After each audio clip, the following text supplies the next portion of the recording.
I'm asking you to please keep time as well, because my internet is a bit wonky. So at times I may have to turn off the video and will not be able to give time signals. Is this going to be a problem for anyone? So we can delegate. Cool. So please keep your own time too. All right. On that motion, we welcome the Prime Minister to open this debate.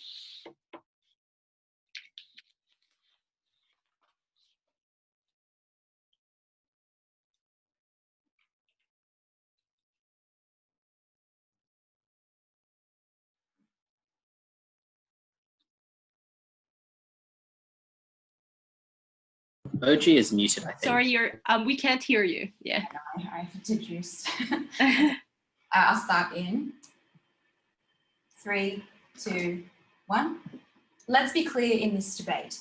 Most sport fans don't know the composition or complex funding of sports. They don't know the complex composition of public investment funds. What sports fans know are the score. At OG, we will make a simple claim that it does not matter who investors are, it matters how much money they can bring, and that the more money equals more wins. We'll prove 3 things in this speech. Firstly, why it's the best deal. Secondly, why you get more wins on the scoreboard. And thirdly, why it's unlikely to affect the culture of the club or in any way that affects the identity or loyalty of fans.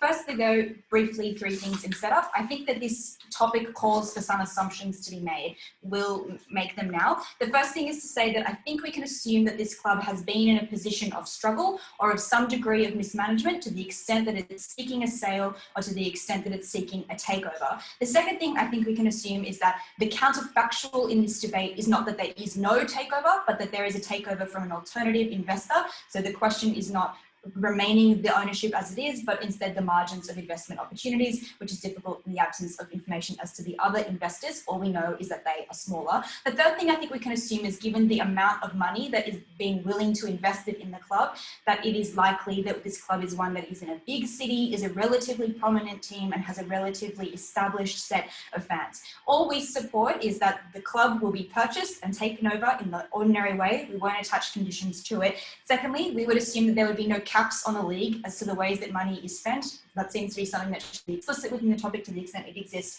And we would say that fans broadly care about the culture of the sport and the ability and the quality of the sport, which translates into the wins that happen. So firstly then, why this is a good deal? A few things here. The first thing to say is that there is clearly a problem which exists within the way that this team is being managed. And it is unlikely to be a structural problem and is most likely to be a problem of management. And we can deduce that from the fact that there is a takeover, because it is unlikely that a public investment fund would offer this much money to a team with structural problems. It is far more likely that there has been some form of mismanagement which has made the club less profitable or has made the club less able to win, which means it still has high value, which is why it is being offered at such high value, but has kind of aesthetic problems which need investment in order to fix. Being mismanaged is important because it means that we are probably coming from a place in which fans are already somewhat alienated from the club and already somewhat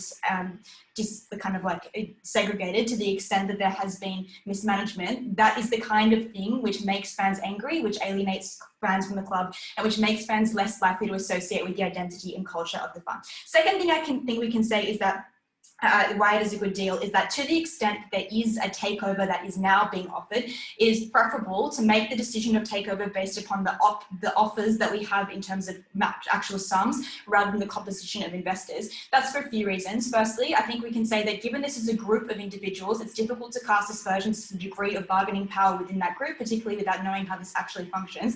And so to that extent, there's no point casting political aspersions upon particular individuals within that group or particular ways in which that investment operates, given that even though one has the largest stake, the others can still counteract that investment fund. Secondly, that even where there is political aspirations, those aspirations are ones that are ultimately commercial. This is an investment, and those incentives are ones of profitability. And to the extent there is a profitability incentive that aligns with the sport club's incentive. Thirdly, that even where there are those political or personal incentives, it is likely a passion project, as we've seen in many takeovers of soccer teams within the UK, for example, and those actual personal interests in making the club do well align with the profit interest. So to that extent, it's not a difficulty. At that point, the decision you should make should be upon the sum of money available. We are likely to be able to get a good sum to the extent we know they can offer the most, and to the extent that the fact that there is risk inbuilt, being that there is a Saudi Arabian fund within it, means that we are able to ask for closer to the maximum of that money. So we're likely to get lots of money from this deal. Then secondly, why that money means that we're going to win. A few reasons here. The first thing I want to flag though is that this is probably the most important issue within the debate. Fans have intense loyalty to clubs in the way that they relate to them. It's like a religion. It's something that you inherit, it's something that you don't choose, and it's something that you rarely opt out of. Fans turn up to games in the rain. Fans, love their team even when it's Liverpool, and they just, continue with this relationship with the club in a way that means that it is very difficult to disentangle that relationship. But if a club continuously lets a fan down, continuously lets their hopes crash, continuously is the thing which makes them drunker and sadder and more unhappy on a Friday night, it is at that point that a fan says, this club is not the club that I used to love. And at that point that they leave. A good example of this is the Knicks, which used to have a huge fan club conglomerate, but now no longer does. And that's not largely because of a change in the culture. It's still very New Yorkian. It's because it no longer is the powerhouse that it used to be. So at that point, the question is, can we win? Money makes you win for reasons, and relatively intuitive ones. Money means that you can buy the best players. Money means that you can buy the best coaches. Money means that you can buy the best facilities. Money means that you get the ability to attract more media and more scrutiny. But fifthly, money actually creates money. It means that you're more able to attract investment to the extent that you are a bigger conglomerate. Means that you're more likely to have networks. The final thing to say here is that it's actually preferable to alternative money-making ways, because those often are at the expense of fans, for example, rising prices, for example, things like jerseys or tickets. Secondly, that if it's an individual purchasing it, at that point, the personal and private eccentricities of an individual are far more likely to affect the ways in which that firm, the club operates, and it is that sense that the risk is at its highest, whereas in this case, risk is insulated. The final thing I would say is that so at that point, we're more likely to win when you have the most money. Finally, why it's unlikely that the culture will be fucked, or at least to the extent that fans are unlikely to be alienated. The first thing to say is that if we don't take this loan, there's also this takeover, there's a risk that there is more likely to be backlash, because it shows that we haven't taken the best offer, and that we don't care about the club as much, that we're not offering the highest value for the club, and therefore we don't care about the club. So that risk exists on their world as well. However, we don't think it's likely that this Saudi Arabian influence is going to distort the culture for a few reasons. Firstly, commercially, sport has like low price elasticity and is very brand focused. So the most commercial decision would not be to uproot a club or move it separately, but instead to maintain the brand image, but just build and evolve it, and instead prioritize funding and investment into things like the actual sporting activities. So to the extent this is a commercial investment fund, it is likely to prioritize those kinds of commercial decisions. Secondly, there's a degree of mediation to the extent that there is this group. So even if there's not a massive commercial incentives, that the fact that a majority of them are commercial will tend towards that. And thirdly, that there is likely to be the risk of backlash and alienation, which will dissuade them, as well as literal mechanisms built into the sporting culture, as in you cannot enter a club that no longer exists. At the end of this speech, money equals wins equals happy fans. Simple. Thank you. We welcome the leader of opposition.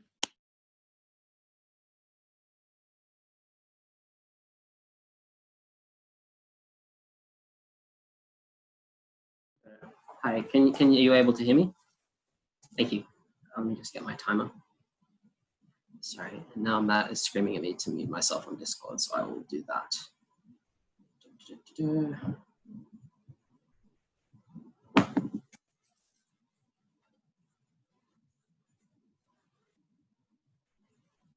If you grew up in Newcastle, going to games in your local community, watching heroes who grew up in that community playing for your team, and hearing about the mythology of your town, how it took on the world in football, I defy you to believe that those people don't care about where the money in their club is coming from, what the organization of that club is, and what factors into the decisions that that club make.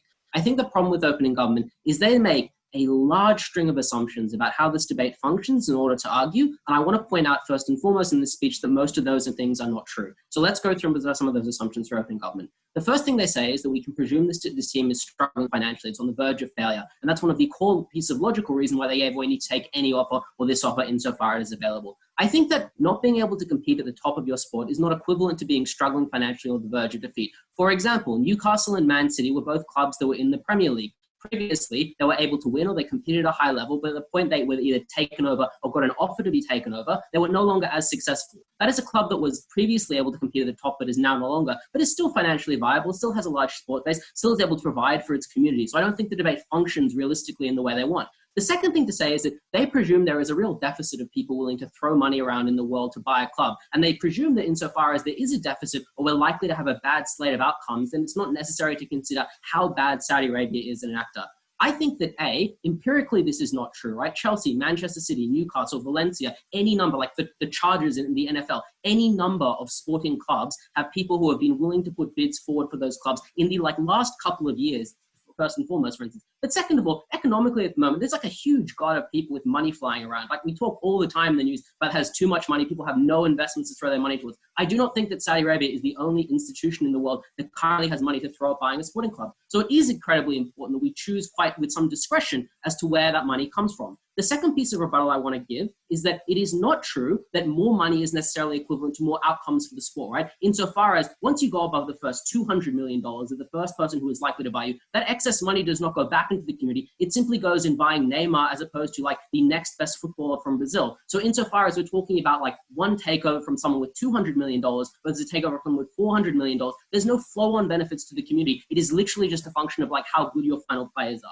The second thing I want to talk about before I get into it is that they rest very heavily on this notion that fans care about success. I'll talk on this later, but I think it's important to note quickly that fans care a lot about relative success. Teams that just manage to stay up in the Premier League are just as ecstatic as the teams that want to win the Premier League if that was their belief as to what the club was capable of doing. And when you skew your expectations by throwing money in, there's no guarantee that you will meet those expectations. So insofar as that is the metric that people to use to judge, it is not clear that you're getting a benefit. So let's talk about two things substantively. First of all, on fan experience, what do fans care about by and large? I don't think they're just plastic fans who only care about watching one number be bigger than another in the way that opening government describes. They probably, in a lot of these circumstances, care about their connection to the club, going to see their games, or more importantly, the people who do care in that respect probably gain more benefit and more impactful in this debate, insofar as there's a large number of these people who have a high degree of benefit to game relative to people who could just watch any sport overall. What changes? First of all, the cost of going to games go up. It is not true that the cost of games is static when you get taken over. Typically, these clubs want to sell their thing to a more international audience. There's more demand to go and see the very best players, and so ticket prices naturally go up commensurately. This means that people who are in that community are less likely to be able to go and see that game. They're less likely even to be able to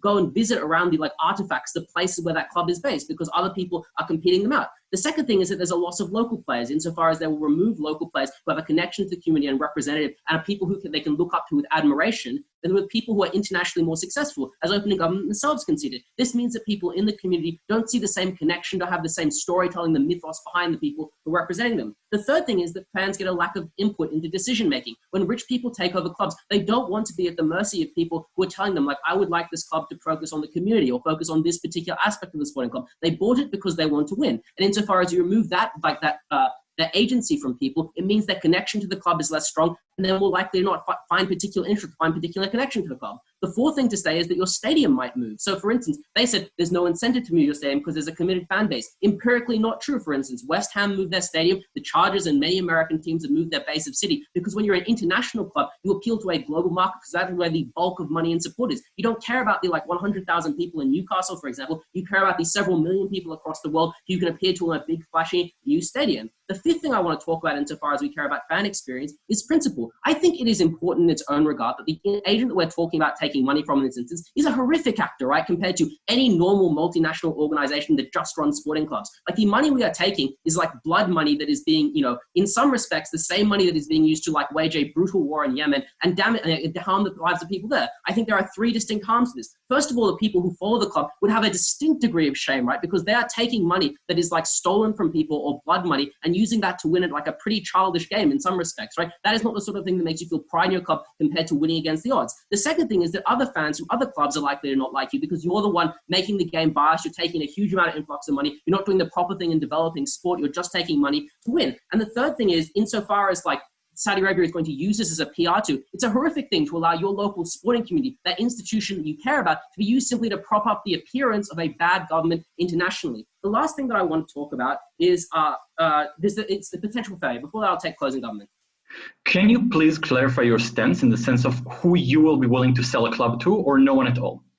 I mean, I would skew heavily on the side of not selling it to anyone if there was an actor whose money was like purely like white clean and was willing to like work with community and a whole bunch of like conditions. As to that being the case, maybe we'd consider them. The second thing I want to talk about is the chance of failure, right? Because when you're a big international body and you buy to a point of success, your threshold for like being like, fuck it, this is done, I don't care about this anymore, is relatively low compared to people who actually care about the community, right? Like if Saudi Arabia buys in, does not have success in the first 5 years, it is unlikely they're going to continue that investment, right? Insofar as they cared about that metric of success. See, for instance, the investors in Man City who are getting somewhat tired of not winning the Champions League, keep cycling people in and out and pursue anything they want, and eventually will simply decide that it's not worth saying. The second thing I want to talk about very quickly is that success is not it's like the material benefits that you get. One of the core things that opening government wants to talk about is like there are benefits to community. I think the problem is that fundamentally this money is not going into like local sport or whatever, or to the extent it is like very marginal compared to the money you get from A, any other buyer who is probably better if one exists, or B, just like keeping that club which probably has perfectly reasonable revenues if we're talking about one in the Premier League, for example. That excess money does not go into the community. It goes into buying a marginally better player who is simply able to compete better at the very highest echelons of the Champions League, which means there are no subsidiary benefits, but all the negative things to the experience of sporting people still accrue. For those reasons, I think this is bad for the people who actually care about this community, and we should not take this deal.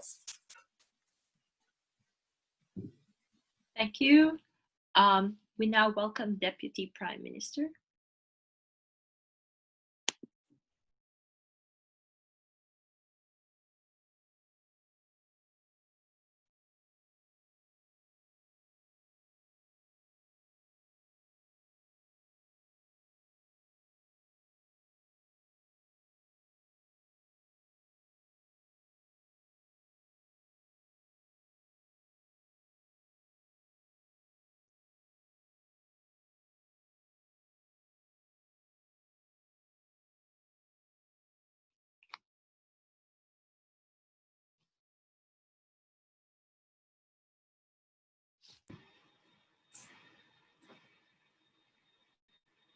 Let me be very clear. The difference between Neymar and the next best Brazilian soccer player is not marginal, and the ability to purchase the top players is different from the ability to purchase the next best or third best player. Money is how you get the players that don't struggle at the top and instead win. And to the extent that the only rebuttal to that was to say, but the best Brazilian soccer player in the world may not be, is only a little bit better than the second best, is absurd. To the extent we can get the best one, that is the person that we as the fans should get. We're seeing Neymar in our uniform, in our club, with our symbols, with our branding, with our marketing is the best feeling that a fan could have, especially when he's scoring goals for your team rather than against you. 3 questions in this speech. Firstly, about this connection with the club and the 5 harms they have there. Secondly, about whether or not we actually win in the marginal benefits of money, or whether or not indeed they are marginal. And thirdly, about the assumptions of the takeover and whether they can stand for not taking over anyone. Let's turn first to the connection with the club, because obviously this is where they rest the majority of their team. The first thing they say is that it hurts fans because prices will have to increase at the point of takeover. It is very unclear how this is true. Firstly, to the extent that we think it is likely they have to support a takeover on their side, prices will increase upon their same mechanism, which was not a mechanism of this particular fund or of this particular takeover, but the fact that in general, takeovers relate to increased prices, which it must be said is just an assertion and doesn't point to any structural reasons why that is likely. If anything, it seems likely that when you do a takeover and ultimately change the management of a club, you are most likely to be cautious of the retention of fans, and therefore in the short term, make sure at least that it is accessible or the same in the ways that the fans relate to the club, because that is the highest risk period of time for you as a company taking over a sports club. So it is strange and commercially inane for you to increase the prices to that extent. The second thing here is that to the extent they say that prices increase, it's because you have greater value in your sum, but it's not clear then if that's actually a harm, because then at that point it's a direct trade-off between now we're winning more matches, which means our club is more valuable, which means we have to pay more money. But at that point, your club is more valuable, you are winning more matches.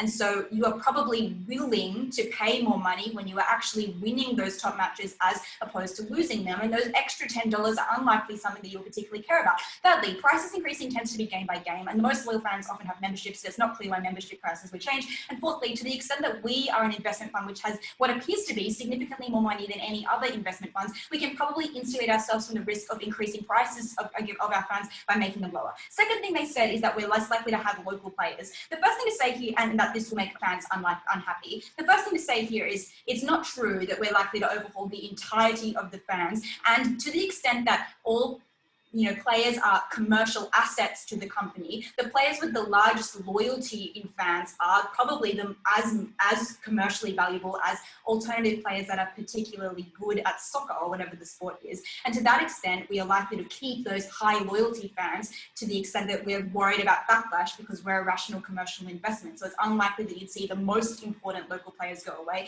But secondly, it's not clear that this would actually alienate fans. Fans don't care so much about who their players are. Fans support a team over decades. Players change within those decades, and whilst it is true that at times there is a cult personality that attaches itself to particular players, and those players are the ones that we're likely to keep, as a general rule, the thing that we most care about is the colour that the player is wearing as opposed to the actual identity of the player itself. To the extent that we have the top talent wearing those colours and the top talent being able to kick the goals, that is something that we're likely to prioritise more than making a risk assessment as to the local players. Third thing they say is that you're likely to have less control of the term, which they give you no real mechanism for, except for the fourth one, which it dilutes the fan base because you're likely to have more international attention, more international attraction. Again, not clear why this is bad. Having international media scrutiny, having international investment, having an international fan base means that your club is more likely to be able to play games against interesting teams that you otherwise wouldn't within your particular league. It means you're more likely to get investment from other firms, from other global entities, which means you're more likely to be able to grow the club itself. It means that you're more likely to have a global and large fan base, which makes it easier to move between locations. And those are all things which are exciting to fans. New opportunities, seeing your club in new global places, in new global screens, with new global players, again, a benefit. Fourthly, they say that it's principally bad because Saudi is evil. I want to say, Saudi is more evil than the average conglomerate is, I think, a bit of a stretch, because to the extent MNCs are generally pretty evil, so it's not clear why this particular part of the sovereign Saudi wealth fund is. But more importantly, it's not clear why we, the fans, actually care about it first. The average person does not care where their investment goes. I don't even know what I'm investing my super in. And I think that the Newcastle fans that support Newcastle don't care about the specific financial composition of the investment of their favourite team. They just notice Neyman kicking a goal. Secondly, I think that this idea about other teams putting this on you is very strange. That is not the rhetoric of sport. You don't say, but your investors are Saudis. The comments that sports players engage in are qualities about the actual sports games themselves and the actual sports players. And as we know, they produce enough content for that to be the headline. And it would be strange and untactical, given that most teams are themselves backed by unlikable funders, for that to become the main source of discourse in the sporting community. And thirdly, the Saudi Arabians are generally quite adept and good at marketing, which is why they've been so successful at takeovers of clubs in the past. And they understand that in order to do the marketing in the short term, it is not saying, yes, me, the Saudi, and with this team. It is far more likely to brand and market and strengthen the team identity and the club identity. So to that extent, any principal evil is unlikely to exist because we're unlikely to associate the team with the Saudis in any meaningful way. So secondly, on why we're able to win, having proven their main thing, which is the fans' connection with the team, which we think is less important. I just want to say here that generally doesn't do anything here except to say the marginal value of $1 is not much, but there's a huge difference between the top players who are, they're geniuses in their field, they're experts, they're people that have loyalty, they're people that have well-known brands and well-known skills and well-known identities, and the next set of people that are never able to beat the top players. To the extent that we can get to those top players and be able to win, that is something that he doesn't challenge, and nor can he. We not only get the top players, we get the top coaches, we get the top facilities, we get the top investment, and all of those things do mean that we're likely to win. He's now you have an expectation gap, but it's not clear. Sport is relatively scientific in the same way Carlsen's going to win the chess match because he's the best guy in the world, and he did. The point is that you can predict with relative accuracy the degree to which the best players are able to win the most games, the way the best coaches are able to make the most wins. And whilst you may not win all the matches, you will win more, and that is what the fans will notice, and that is what the fans will identify. Finally and quickly, it is likely that if you're accepting or considering a takeover, that you have experienced a degree of financial struggle. That is clear from the trajectory. And if anything, the fact that you used to be such a strong team and are now struggling is more evidence of the fact that winning is so integral to the fans' continued loyalty to you, given that they come from a place of ongoing history. At the end of opening government, we win more, we get stronger connections, we win. Thank you. And I now welcome the Deputy Leader of Opposition.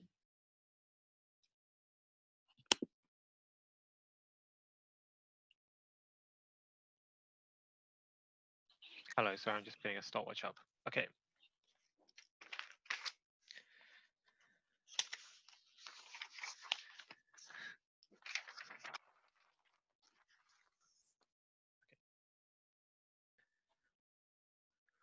For every Neyman or Neymar PSG has, Juve has Ronaldo, Barca has Messi, Bayern have Lewandowski, and City have Kevin De Bruyne. The problem with professional sports is it's such a saturated market that you can't predict with certainty that Carlsen is going to win, as he often, but not always does, because there are so many other excellent teams. Because sport is so much more random at the highest level. One slip, Sterling skying instead of scoring in the quarterfinal, was the reason why Manchester City are knocked out rather than in. Penalty shootouts are effectively 50-50 random. Sport is not over the board. Sport is not debating. And for every team that breaks top at Worlds, when Le Havre and Ayal get knocked out in the quarterfinals on some weird reason, that is precisely what happens in sport.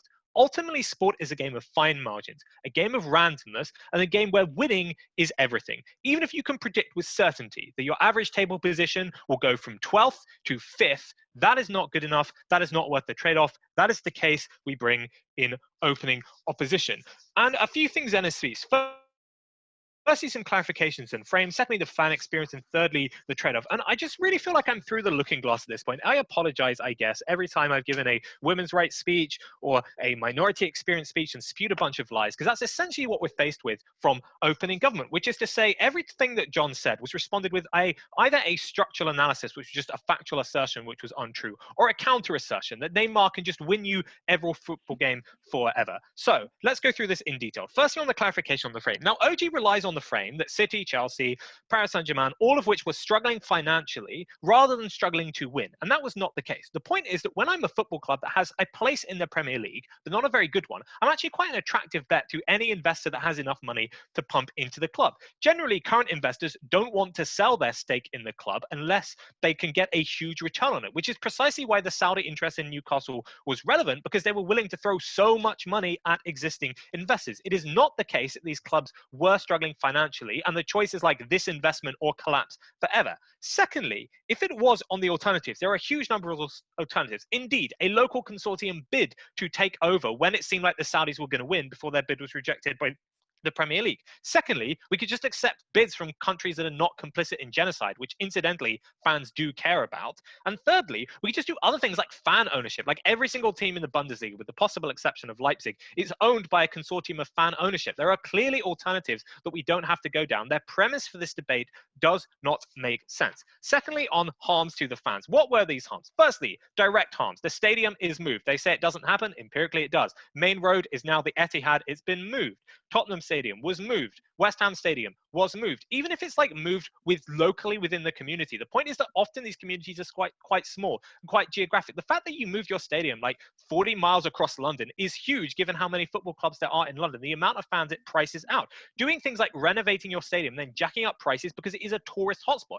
Madi says that people are more willing to pay more money. Well, they're not, because they can't afford it. That's the whole point. Football always has been the sport of the working class, but now it's not. She says they won't jack up season ticket prices. They have. Arsenal season ticket price is now something like 8 times higher than it was before they moved out of Highbury, because you can sell this to big investors. You can sell it to people who buy a season ticket and only come for 2 or 3 games because they want to see the experience. It is not inane. It is true that fans are priced out of the game when costs go up. The atmosphere is worse. You remove things like stadium chants. You remove things like fan groups because you want it to be more presentable, more palatable to a global TV audience who might not understand or get it. They tell us that people don't care about players. They just want the best players. That's not true. Newcastle care that Matty and Sean Longstaff are brothers who grew up on Tyneside and now play for them at the ages of 16 and 18, something that will never happen for a club like Manchester City, because they are much more keen on importing mercenaries on giantly inflated salaries, because the only goal of the club now is not on community focus. The only goal of the club now is on winning, which we suggest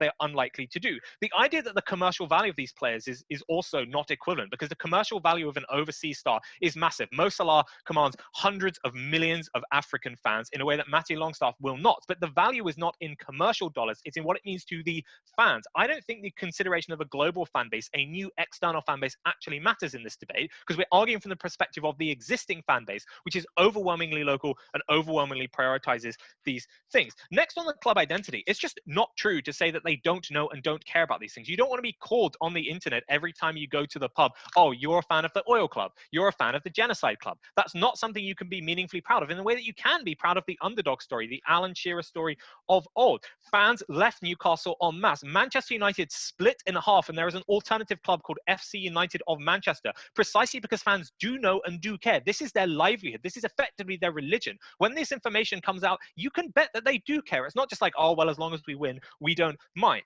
So what is the trade-off, and why are we not likely to win? Before that, I guess closing. Yeah, so in a situation of global pandemic and an impending economic disaster throughout the world, who do you believe will actually have the money to buy soccer teams? You don't need to have them bought now. We can wait several years. We can languish in the championship. That gives us all of the benefits we get. There is no necessity to sell the club immediately. Also, the coronavirus frame is true like now, but Saudi Arabia was rejected now, so it doesn't even matter. Anyway, so what is the trade-off? Why is success not likely? Firstly, as pointed out in the introduction, sport is a game of fine margins. Even if you can say, on average, Manchester City is now way better than it was. They won the title a few years. They came second a few years' time, but being second is not good enough, right? Success is relative. When you used to be, Aston Villa celebrated coming 17th this year as if they had won the title, much more than Manchester City did when they came 7th, because success is about who you compare yourself to, what standards you set yourself. And so the fact that you are now relatively better is not good. There's no value in being like, wow, we're in the quarterfinals of the Champions League, if your goal is to win it. Compare that to Leicester, who when they just qualified for the thing were over the moon. So expectations change. It is competitive. There are tactics. It is saturated. For every Neymar, there is a Messi, there is a Ronaldo. It is not the idea that Saudi Arabia can just literally buy every single 11 best players in the world. And if they could, that wouldn't work for various tactics reasons. So I don't think it is as simple as they say. The next thing is to say that it's not even clear that we're getting the money in the way that they want. Lots of these investments don't pan out the way they say. Peter Lim takes over Valencia and then gives to the club loans, which when due to his own mismanagement, firing managers, because it's not just about how much money you put in, it's also how you use it. And when you give a huge amount of control to a consortium, which doesn't actually understand football in the way that the previous chief executives do, it means that you have things like Valencia cycling through 6 managers, the loans the investment fund gave to the club not amounting to anything, and then them suddenly wanting to sell up and leave. So even if we get money, it's often not in the form of just giving money to the club. It's in the form of things like leveraged loans, which can be withdrawn, which can be taken back when you don't achieve the success, which is the only thing that these people want in the first place. So ultimately, success is not guaranteed. This investment is often a poisoned one, and we think that the fan experience is meaningfully worse. We are so proud to oppose. Thank you. We now welcome member of government. Okay, just making sure I'm audible. Cool. Starting in 3, 2, 1. I may not know about football as much as John and Matt. I do know economics, and we believe this is where the debate has filtered into at the moment. Unfortunately, I guess Sharms would have preferred maybe one on identity and stuff, but we do believe we're going to win by that. Firstly, we're going to do a comparative. We're going to deal with OO's quite baffling comparative, and then we're going to talk about what the alternative situation actually looks like and why we believe those clubs are actually likely to collapse if they don't do this. Before that, a few extraneous points of rebuttal. 1, will fans be blocked out and by raising prices and things of that sort? Opening government tells you there is going to be backlash. They don't explain what that backlash looks like and why it actually harms the team. We say backlash means players getting booed off when they go on the court because people don't like the management. It means people demonstrating outside of football stadiums. It means at the end of the day, it means some violent outbreaks by really frustrated fans. We believe these things are horrible for branding, which is the main way you actually make money off owning a football team, which is things like the franchise, the advertisements, all these things. When you have a bad image as a result of the fan base going directly against you, that is something that reduces your income to a much larger extent than even losing a game. Therefore, we just don't believe that they are going to go against the fan club. That also relates to like players who have these amazing stories. The two brothers grew up together and so on. That sells tickets. That sells media and news coverage, and therefore we believe this is not going to be taken away. Notice in terms of who we characterize as the fan base. The motion states this is a quite prestigious team already that has been competing in very high leagues. We believe in this specific situation, the great majority of their fan base isn't even the local fans in the city, because we're talking about a team like Barcelona. They have significantly more fans abroad than they have in Barcelona, just because there are more of their fans than citizens in Barcelona. Finally, they say sometimes investments can go bad. That is true. That's why in debating, we analyze probabilities, which they have not done. They have just said, here are some instances in which this has gone badly. Let's talk about the comparative that opening opposition point out, because most of their case is against any sort of rich person buying the club. The thing about blocking fans, the thing about moving stadiums, they say themselves this has happened already in places that were not owned by Saudi Arabia. Even the moral case, we just don't know why a Russian oligarch or someone who trades with Saudi Arabia is significantly better on a moral level. So what we say is if their stance is okay with selling to a commercial consortium, we just don't think they have any meaningful delta within the debate. If, however, what they want is fan-owned clubs, they have never explained why this is a viable model. And let's give several reasons why it is not. First of all, where the hell is the money going to come from? Even if we believe that there is not a market that huge of a difference between $200 million and $300 million, we don't know how a group of fans raises $200 million. There is a huge collective action problem involved. We don't think they have the ability to do that. Secondly, if they do, the first thing they have to do is increase the barriers of access. Like, for example, charging more for tickets. Like, for example, they often have to close down certain stadiums because it's a lot of money to maintain a stadium. All these things mean that they don't get the same amount of money, and the problems all identified become worse. Thirdly, even if we accept that fans care, even if theoretically they can do this, in a situation of economic crisis that is likely to accompany us for at least several years, given the fact that the motion happens now, Corona is unlikely to leave in the next year or two, given that even when there is a vaccine, it'll take a long time to actually vaccinate everyone and to make sure it's safe and so on. And there is likely to be quite a massive economic crisis following that. So we don't believe people have that much money to spare in order to pay for it themselves. All these things mean that even if we accept that fans do care about the relative expectations, if their club is going to deteriorate over a long period of time in which they have less money, in which their players are leaving, in which they see themselves losing more and more games, that is when the fans are constantly dissatisfied, and we believe that's the worst thing by OO's characterization. Finally, there is also the issue of loss of brand. There are teams in which players want to play and coaches want to coach just because of their brand power. However, we say that at the point where you have lost consistently for like 5 years, that is the point where nobody actually wants to take up that brand, where it's considered career suicide. And that means, first of all, significantly less likely that you'll be able to sell in 5 years. And secondly, it will cost much more to rebuild the team. Before I go on, I will take a point from closing. No point from closing. I will take opening then. Sure. Every German football club is fan-owned. And as we pointed out, there is actually no necessity to sell at all. We are perfectly fine with our club getting relegated, being smaller, being more community-oriented. Thanks.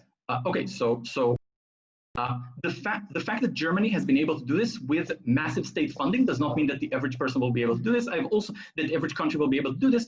Plus, I've given several reasons why now it is unlikely to happen. And we just don't, if the club is currently owned by a rich person, we just don't know why there's going to be any significant difference. Let's talk about alternatives. Because, so a few things here. First of all, Saudi Arabia is still likely to want to buy football teams. On the comparative, this money is going to be used against us to proper competition. They are likely to buy teams that are specifically like a second-tier team, a team that we might despise, a team we might hate or just look down upon, and that team is now going to beat us because they'll have significantly more money, and we're going to face massive regret by the fans as a result. Secondly, the fact, as we said, that there is currently an economic downturn globally means that even the current owners, like that Matt described, are unlikely to be able to pour significantly more funds into their team and are actually likely to significantly cut back. That means, as I've said, the club loses out more and more progressively over time. The issue of specifically a sovereign wealth fund, specifically the fact that it can invest long term. The money comes from oil money that Saudi Arabia has already sold and secured, and therefore it's a much more long-term investment, one which we can rely on in a time of great uncertainty. And also we say that currently, even if their conception of the world was true, let's say 10 years ago, of you can be a leading club with just the money of, with just local money. We say currently, there are many countries doing this, Qatar buying up teams, China buying up teams, and we say that that they outprice you to such a significant extent that you're not actually able to get even the second or third or 10th best player. And at that point, your club does collapse. And we do believe that even with all those characterization, winning matters and losing or gradually more and more matters as well. We are very proud to propose the motion. Thank you. Thank you. We now welcome the member for opposition.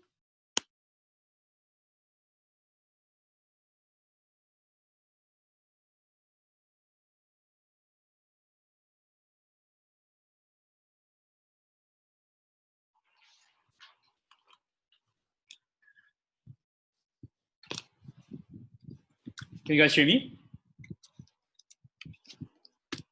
Yep. All right, sweet. Just give me a moment.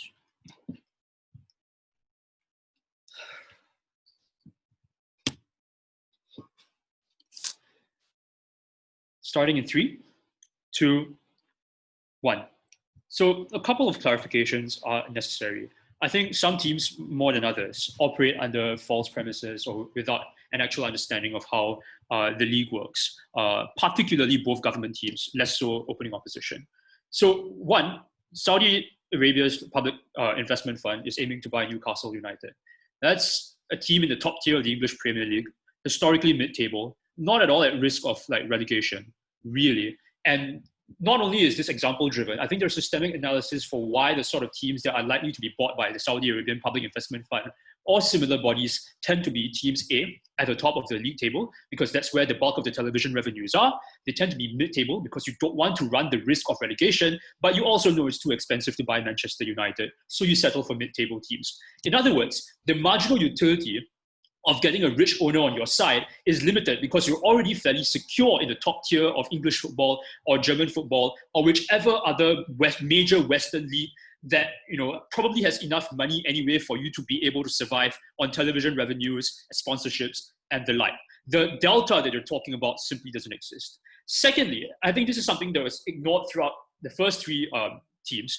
There are UEFA financial fair play implications at stake. You just can't spend that much money because of these rules, and you run the risk of being banned from Champions League football or European competition if you don't abide by these rules. The impact of you having billions upon billions of dollars is therefore limited, especially when you are comparing against other clubs that also already have this level of spending, and therefore the marginal utility is not likely to be higher in any case. The alternatives we therefore propose are simple. Oud mentions this somewhat when he talk about the German league and how most German clubs have a 51-49 fan ownership base. Fans can have the money when they pool together. That's how mutual funds work. That's how associations work. We see this in the financial world all the time. We see this in German league.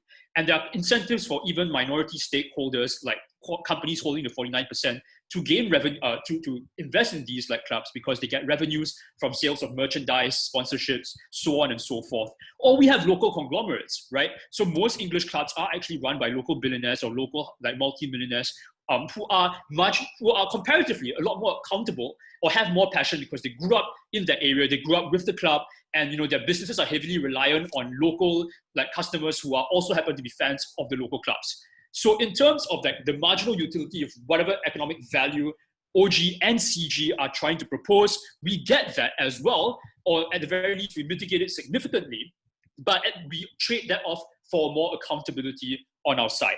So that's mostly rebuttal material. But let's talk about other substantive extension, right? The first thing I want to do is to try to break the deadlock between the opening teams regarding like, are these fans actually going to be excluded or not? I think OG says that no, they're not, because like, clubs have an incentive to take care of the fans who are the source of revenue. Opening up says that, but the cost of games is going to increase, or the cost of tickets is going to increase. Now, we agree that the cost of tickets and so on is going to increase, but how do we square that characterization against the characterization that clubs will take care of their fans? They do. They just simply don't take care of the existing fans, right? We recognize that, I think, especially for mid-table English teams like Newcastle United, a significant proportion of your fans are still local, because you don't have the same level of appeal as like Manchester United or Arsenal or all of these other clubs. More importantly, your success was significantly in the past, so you don't get the benefits of a globalized fan base to the same degree that all these other clubs do. But the result of you getting like the Saudi Arabians to like invest in your particular club is that, sure, they will take care of the fans, but the fans internationally that are willing to fly over to England to watch these matches, that are willing to buy merchandise, that are willing to do all of these things to a far larger degree than local fans can, because local fans simply don't have the financial wherewithal. You're not going to be able to notice the difference, like if you see things from afar, but because there are still many fans who support the club, they're just different fans. So to the extent that this is an active debate about the fans that currently support the club, you're going to run into significant problems of exclusion, because you will no longer be able to reserve segments of the stadium seats at a lower price for these original local fans who are poorer. Prices are going to increase. You're not going to have as much input in terms of like how fan associations are managed, because most of this power is going to be devolved overseas to overseas fan associations. So I guess from a local fan's perspective, you actually don't care about what the foreign future fans think, because your interests are the ones that are at stake right now. First problem. The second problem is that money in these clubs may actively be a bad thing. OO talks about these things briefly, but they don't explain the systemic reasons why this happens. So they mentioned, for example, Valencia, and how the Singaporean billionaire who runs the place basically sold their players en masse. The reason for this is because sometimes, especially if you are a commercially minded outfit, aka it's not a passion project, and Saudi Arabian Public Investment Fund is nobody's passion project. They are there to make money. That you have the incentive to sell your star players before you get success. That's one possibility, and that means that you destroy the club's long-term chances of success. Another way in which you basically attempt to make money in the short term is to transfer the debt from buying over the club to the private entity, aka the debt itself, the club itself. That's how Manchester United's Glazer family sponsored funded basically the purchase of the club. The debt that was raised in order to purchase the club was foisted onto the club itself, and that has hobbled Man U's ambitions for years to come. Or you simply mismanage the club because you don't have any relevant financial experience, like Tony Fernandes, the chairman of Air Asia, and what happened with QPR, who were relegated after he bought over the place. Before I move on, I'll take OG. No, CG. Yeah, notice the main damage coming from the op cases is fans are going to be priced out. Their mechanism is forcing fans to pay significantly more to hold the team. It's specifically the situation in which if you're a poor fan who is not able to do this, you are less of a fan, of a real fan now. Yes. So I think the comparative is that even though only a subsection of fans are able to be able to buy equity or a stake in these clubs, they will tend to take care of local fans to a much larger extent than foreign conglomerates who don't have any local ties to the place do. But even if you don't buy any of the systemic reasons why billionaires tend to screw up these clubs, there is also the Galacticos problem, right? In other words, billionaires, because they have a lot of money, they think they can buy success in the short term. They'll buy as many big ticket players in the short term. But this is a risky strategy. Many of these billionaires tend to neglect local academies that are often responsible for producing young talent at a cheaper price that contributes to your success in the long term. That's the reason why Barcelona is no longer doing well. They keep buying players or sticking to the same old overpaid players at inflated prices and let their, once upon a time brilliant academy basically get neglected, and so they don't produce young players nearly as well. And frankly, for most mid-table teams, the real ticket to success is not buying big ticket players in the short term. It's about growing your academies in the long term. You're basically trading off short-term success for long-term success. And at the point in time in which fans care about success, which is not necessarily the case, we don't get that either. For those reasons, I urge you to vote with closing opposition. Thank you. We now welcome the government whip.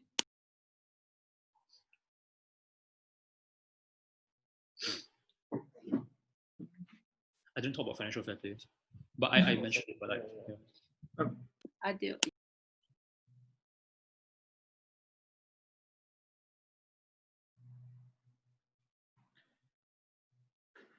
Oh, can't take one. Oh, okay. 3, 2, 1. I have 2 points of rebuttal, then we'll talk about 2 clashes. One, comparing Saudi investors versus the other potential investors and local fan ownership or stuff like that. And B, what do the fans actually care about? Before that, 2 points of rebuttal. One, both oppositions keep on missing our case. We understand that teams like Newcastle are probably not at the risk of, I don't know, collapsing entirely. This was never our point. Our point was that they are in a downward trend. And we're saying this is a downward trend that you have to stop, because otherwise you will eventually go down a league and you would be vanished out of existence for all intents and purposes. And sure, Newcastle haven't done it so far. There are many other teams that have done so. None of you know their names exactly because our points are correct. This is what we're trying to avoid. Secondly, just one more thing. They said we don't want the trust fund to like move debts to the club. Please notice their example is of a multi-millionaire doing that. No trust fund will do it because a trust fund does not have debt. It is a trust fund. It has the money and it lends it to others, right? So in fact, if this is what the risk is, people like doing shady things with your money, this is what a multi-millionaire, which we support, might do. Maybe this is how we got to this situation in the first place, but this is not what would happen with the trust fund. So this is a more advantage to begin with. Let's first of all talk about Saudi versus other investors. So first of all, let's talk about the ability of being bought by fans. What do we hear from them? OG says the Saudis can invest a lot more than a fan would, and obviously we agree as well. OO says, but you know what? There is a low margin of value above, say, the 200 million mark. On which we say a few things. A, we don't know how fans get 200 millions. This is important. The examples that they have are places with state funding. Very few states are willing to give that much money to football. Germans are crazy, but most states are not. Secondly, we're saying that if you want them to put that much money, then most people cannot be fans. They cannot afford to be fans, given this is the money that they have to put in. Thirdly, there is a huge collective action problem because everyone can watch the games for free, but none has the incentive to be the one actually giving the money. So we have a huge collective action problem. What does all that mean? That means that the financial situation is going to be dire, which means a few things. A, your ability to compete would be incredibly minimal. Yes, we understand that maybe 200 million is enough. A, most don't have it, but B, given the current trends, this 200 million bar is going to get a lot higher in the future, given all the money that is being poured into sports. We're pretty sure that 10 years ago, probably in order to be competitive, all you needed was 100 million, and beyond that, it was marginal.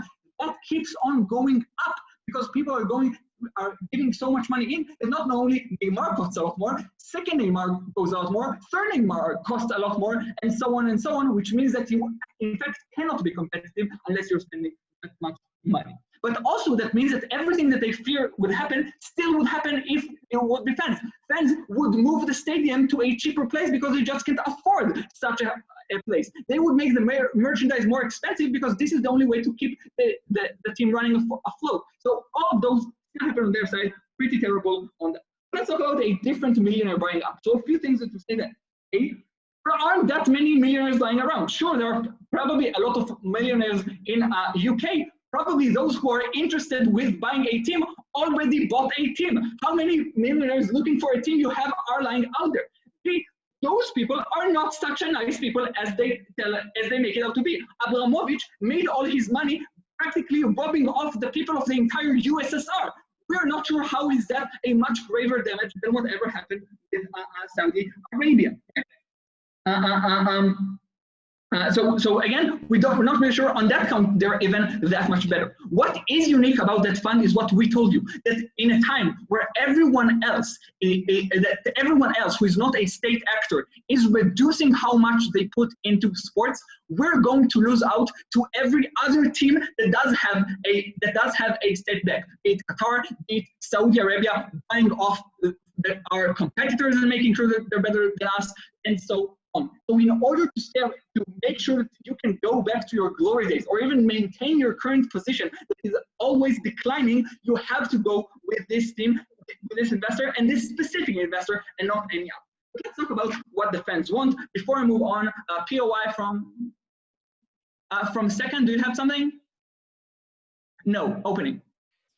Coronavirus affects every team, not just us, so we're all in the same boat. But in any case, the average Newcastle fan has seen their team get relegated like 3 times over the last 15 years. Why is it such a big harm?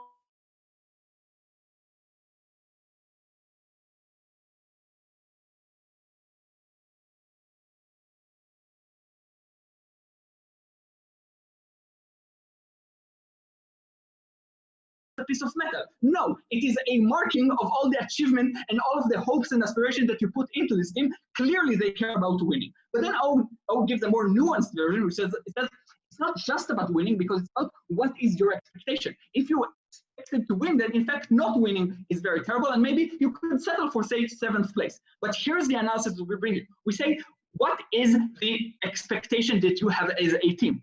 First, it is set by your glorious past. You yearn to go back to the time where you dominated. That means that you always expect to win. The best example is the entire goddamn England football base, which always think that in the World Cup they're going to win, although this is ridiculous to happen, but still they expect it because they've done it once in 1966, and still they think it is a viable option. But second, we say, this is your expectation because those Saudis are going to go out and buy another team.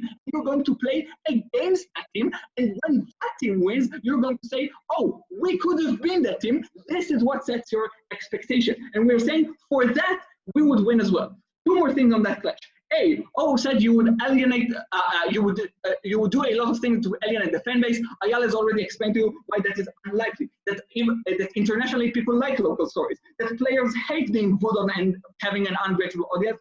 And that violence and vandalism drives out players and coaches. So it's not a good idea overall to alienate them. But finally, we say, the fans do not care where the money comes from. The best way to know it is that the next World Cup is in goddamn Qatar. People will be sitting on the graves of thousands of workers, and still everyone goes there because they care about football that much. We beg you to propose. Thank you. And we now welcome the opposition with.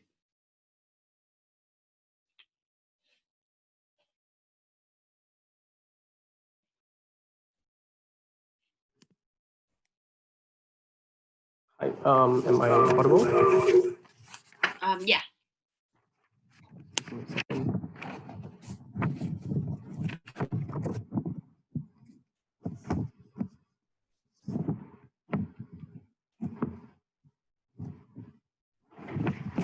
Okay, starting in 3, 2, 1.